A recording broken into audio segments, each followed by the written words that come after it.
Hi again. Let's talk about the cardiac cycle this time. So here are several different illustrations of the cardiac cycle. And you have to be aware of what you're looking at. So take a moment when you're confronted with a new image to, first of all, look at the axes. What it's showing. So there's time across the bottom in this figure. And then we're looking at the volume in the left ventricle. That's the bottom curve, the bottom tracing. And then on the upper portion of this figure on the left, we also have left ventricular pressure. So all of this story is looking at the left ventricle.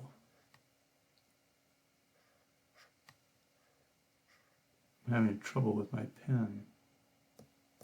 So all of this picture on the left. So we have pressure on the top portion and we have volume on the lower portion. So this is a cardiac cycle. This is the pumping of the heart. So this is all about left ventricle. Keep in mind that the right ventricle is doing the same thing at the same time, but just at a lower pressure. So both sides, keep in mind that both sides of the heart, the right ventricle and the left ventricle, pump the same volume of blood with each heartbeat. So the volumes are the same. What's different is the pressure. The valves on the right side open and close at the same time as the valves on the left side open and close. So we're looking at the left ventricle, but everything is the same and going on in parallel in the right ventricle except for the pressure. So let's look at the left ventricle and the pressure. So let's look at the bottom portion of the figure first, where we're looking at the volume. That's this tracing at the bottom. So what happens is that this is the beginning of the cardiac cycle. So the volume in the left ventricle, as you can imagine, has been going up. During rest, it's filling. So blood enters the right atrium and the left atrium and then flows into the right and left ventricle. So this is left ventricular volume. It's filled, and then the heart starts to contract. And the top portion shows the pressure, but we're just looking at the volume here. And there's a period in the cardiac cycle where this volume is flat. There's no change. And then the ventricles contract and they eject the blood. And then the volume in the left ventricle goes down as it's being pumped out of the left ventricle. And then the ventricle has contracted, it's ejected the blood, and then there is no more change in the volume of the blood. And we'll come back to those two volumes a little bit later, but notice that they're relatively flat, there's no change. And then, so here is the end systolic volume. The volume at the end of contraction, the end of systole. So we started with the maximum volume, which was the EDV, the volume at the end of diastole. So it's the end diastolic volume at the top. That's the maximum volume in the ventricles. It contracted, we ejected blood, and the volume in the ventricles now is the end systolic volume at the end of systole. And as the blood is being ejected out, the ventricles are in systole. So the difference between the two, between the end diastolic volume and the end systolic volume, This is going to be our stroke volume that we'll come back to. I'll just put it in here right now so that you can sort of remember that when we get to it later. But that's the stroke volume. The upper portion of the figure is all about pressure and the opening and closing of the two valves with the ventricles. So we have the mitral valve and we have the aortic valves. Now be aware that on this slide it's in color and they have a blue A and a green A. And the blue is when the valve closes and the green is when the valve opens. This is confusing if you printed your slides in black and white or grayscale. There's no color. And it corresponds to the color in the diagram. So it becomes very confusing because you don't know what's going on. You have two A's and you don't know whether it's opening or closing because the colors are all the same. So you have to, on this figure, you have to kind of look at it in color. So back to the pressure on the left side. So remember, think cardiac cycle. Ventricles are contracting. And the first thing that happens when the ventricles contract is that the aortic valve closes. Excuse me, the mitral valve closes. Because the blood has been flowing in from the atrium into the ventricles. So the ventricles start to contract and that closes the mitral valve. So now blood is trapped in the ventricle. The mitral valve is closed as the pressure starts to go up. It can't leave the ventricle until the pressure in the ventricle is greater than the pressure in the aorta. And when it is, then the mitral valve, the aortic valve opens here. So this is the aortic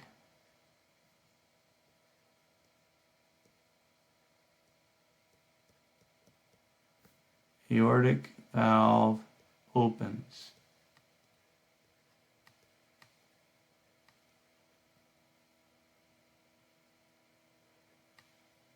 My pen is on the fritz. And this was where the mitral valve closed.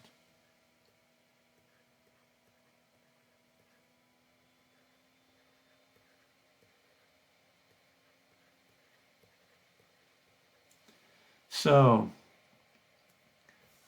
once the aortic valve opens, then the pressure continues to increase.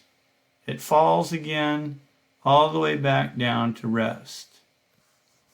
And the blue A is where the aortic valve closes.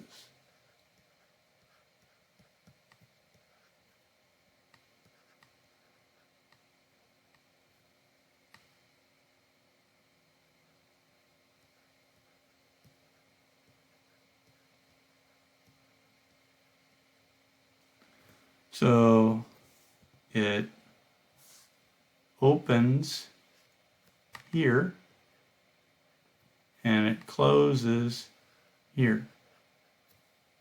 The aortic valve going into the aorta. And the mitral valve closed. That was the first thing that happened, was the mitral valve closed. And then the aortic valve opens, we eject the blood, the aortic valve closes, and then the pressure goes down until the mitral valve opens.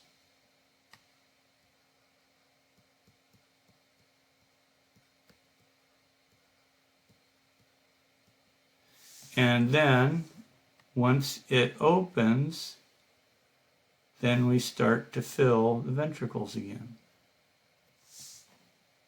That's the picture on the left. Another slide's a little bit more clear.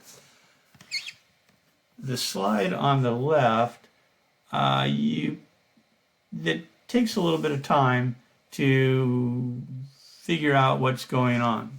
It's just a different way of diagramming the cardiac cycle in terms of volume, again, not time on the bottom, but this is volume, and this is pressure. So it works, you just have to kind of work your way through it and go slow. I would probably start here.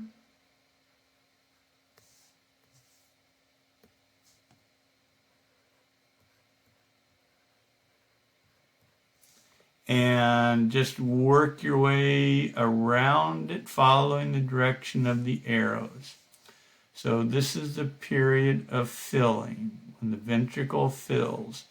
So the mitral valve has to open here.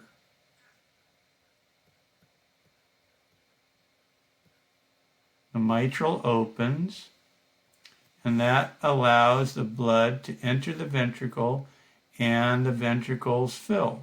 And this is volume again, going in this direction.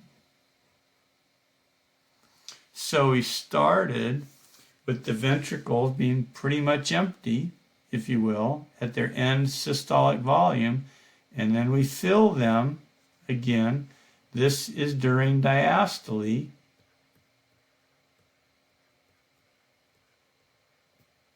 When the ventricles are filling. So they filled, and now the ventricles contract. And as soon as they contract, that closes the mitral valve. So let's say here the mitral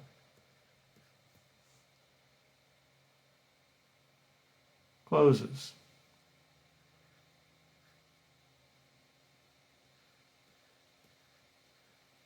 So the mitral valve is closed, the aortic valve is closed, but the pressure now, because that's on the vertical axis, the pressure goes up. And it goes all the way up to point A, where the aortic valve opens.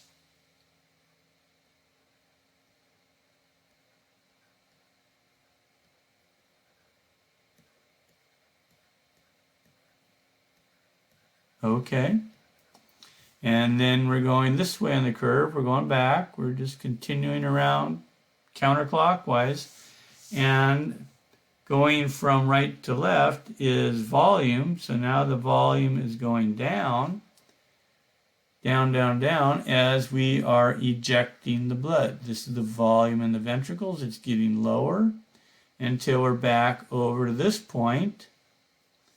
And on this point, you just read vertically down, and there is our end systolic volume. We're still at fairly high pressure. At this point, the aortic valve closes,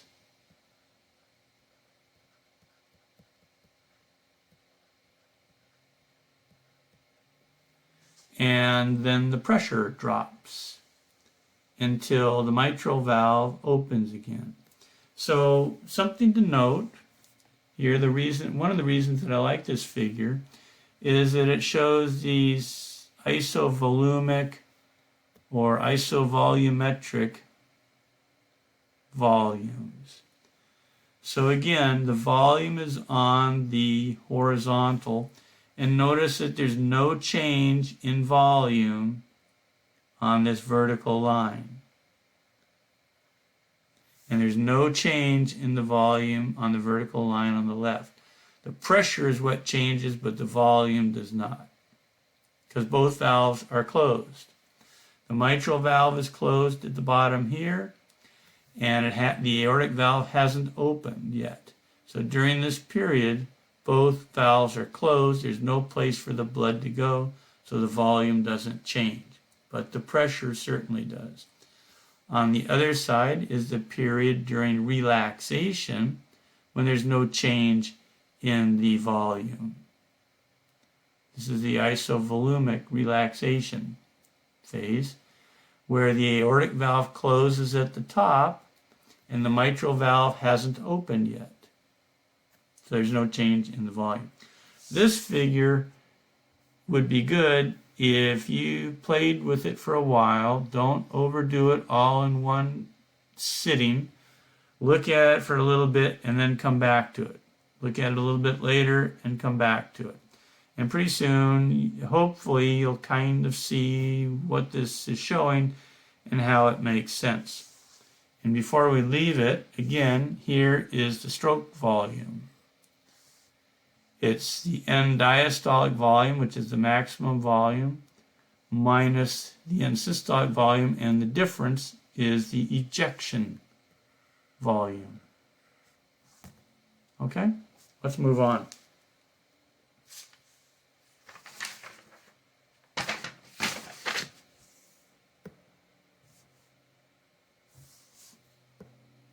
Okay, so a similar sort of picture to the first diagram that we looked at. This one's a little easier perhaps. Here we have on the vertical, again we have pressure in millimeters of mercury, and then across the horizontal would be time. But again, it's one cardiac cycle. So on this top panel, a couple of things to watch for. This is all about pressure and valves on this top figure. So it shows 3 pressures. Shows the pressure in the aorta, which is the red line on the top. That's the aortic pressure. Okay? And then it shows the pressure in the ventricle. Again, we're just looking at the left ventricle. So this is the pressure in the left ventricle.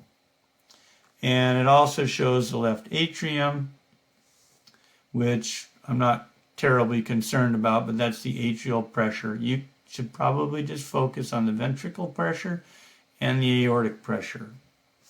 So just kind of think about what's going on. Here is the start of a cardiac cycle, and the atria have contracted. Remember, these are not action potentials. This is not electrical that we're looking at. It's just pressure and volume.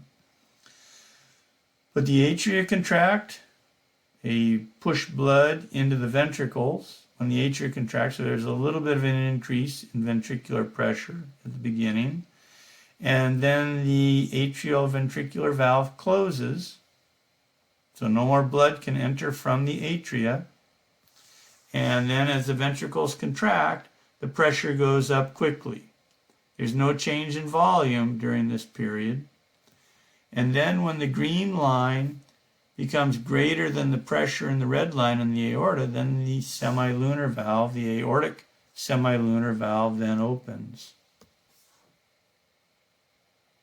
So this is the aortic semilunar valve. It opens, and the pressure continues to increase in the ventricles, and that ejects volume into the aorta, and the pressure then in the aorta goes up. And the aortic pressure peaks about here. Something like that. And this is our systolic pressure.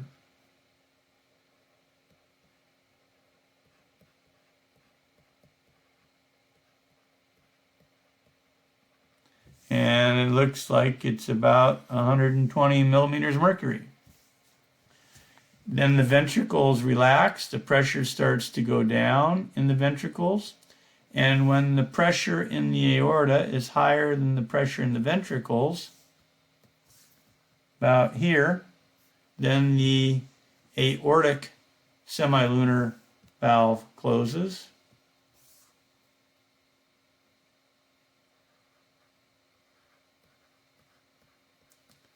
The pulmonic valve is opening and closing at the same time. It's just not shown.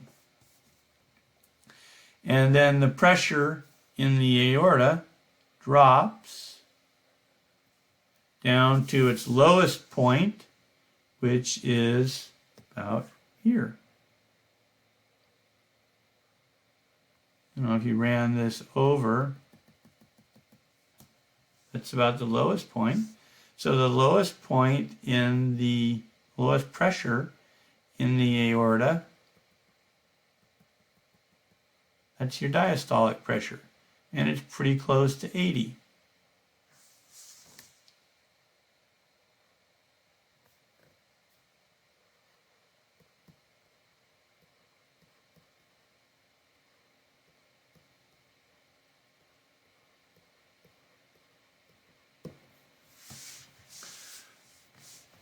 The pressure continues to drop until the pressure in the atria, the gold line, is greater than the pressure in the ventricles, and the higher pressure in the atrium opens the AV valve. So it opens. And then the ventricles would again begin to fill. But this diagram does not show the volume. That would be on a different diagram. This is showing just pressure and valve changing. So you should practice this to where you get the sequence of events in a cardiac cycle. So the first thing that happens, let's do this in green, is here. So what happens at this point? This is first. The next thing that happens is up here. So that's second. What happens? And then here, what happens at this third point, this third step, and then finally here. So this is the fourth step, the fourth event. You should be able to look at this, figure out what's going on, and talk about the pressures and the valve openings. Okay? So real quickly, on the bottom portion of this figure are the heart sounds. And this is the lub-dub of the sound. So the lub-dub, you hear this with a stethoscope. You do not feel this on a pulse, like on a radial pulse. All you're feeling on a radial pulse is this pressure here. Every time the heart beats, you get a thump of high pressure. And that's what you feel when you compress an artery like the radial artery and you're taking a pulse with your fingertips. That's what you're feeling, is that pressure pulse. It's not the lub-dub of the heart. The lub-dub comes from the closing of the valves. So the first sound, S1, is the lub, and S2 is the dub. So the heart goes lub-dub, lub-dub, etc. So S1 is the closing of both AV valves. So again, this is the lub. The AV valves close, which is the first step. And again, the right and left AV valves close at essentially the same time. S2, what valve is closing at S2? So the noises are from the valves closing. So the first valve that closed was the AV valve. The second valve that closes is the semilunar valve. It opens silently and closes noisily. Okay? So S1 and S2, the lub-dub sound, closing of the heart valves. Now let's talk about preload and the Frank-Starling law of the heart. So preload is defined as the amount of stretch during filling of the heart before systole. So during diastole, the heart is filling, it's expanding as blood fills the ventricles. The heart actually swells up a little bit, and the amount of swell in the heart, the amount of stretch, is the preload.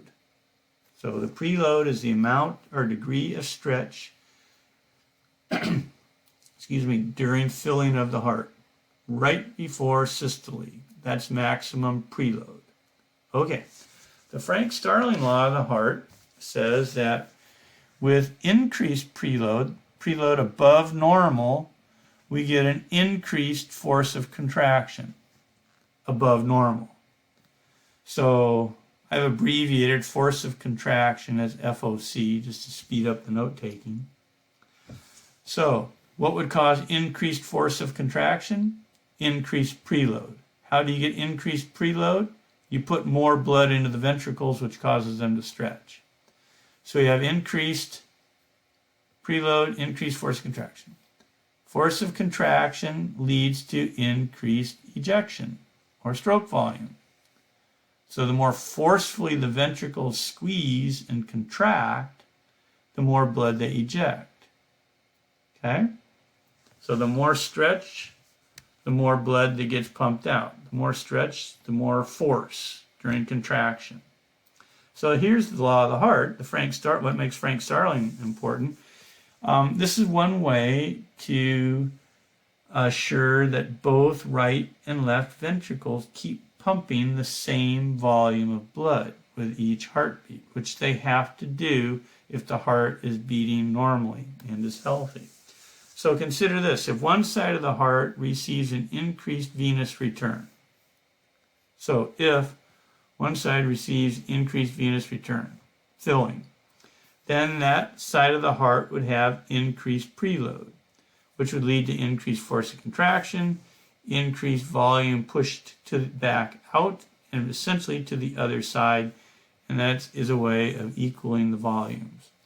So for example, if the right side of the heart was receiving more blood than the left side, the right side of the heart would stretch more, the preload would go up. When it contracted, it would contract with more force, squeezing that extra volume of blood out of the right side and pushing it essentially over to the left side. So that's essentially the Frank-Starling law of the heart. It works with preload. Preload is the amount of stretch during diastole right before a contraction. Afterload is different.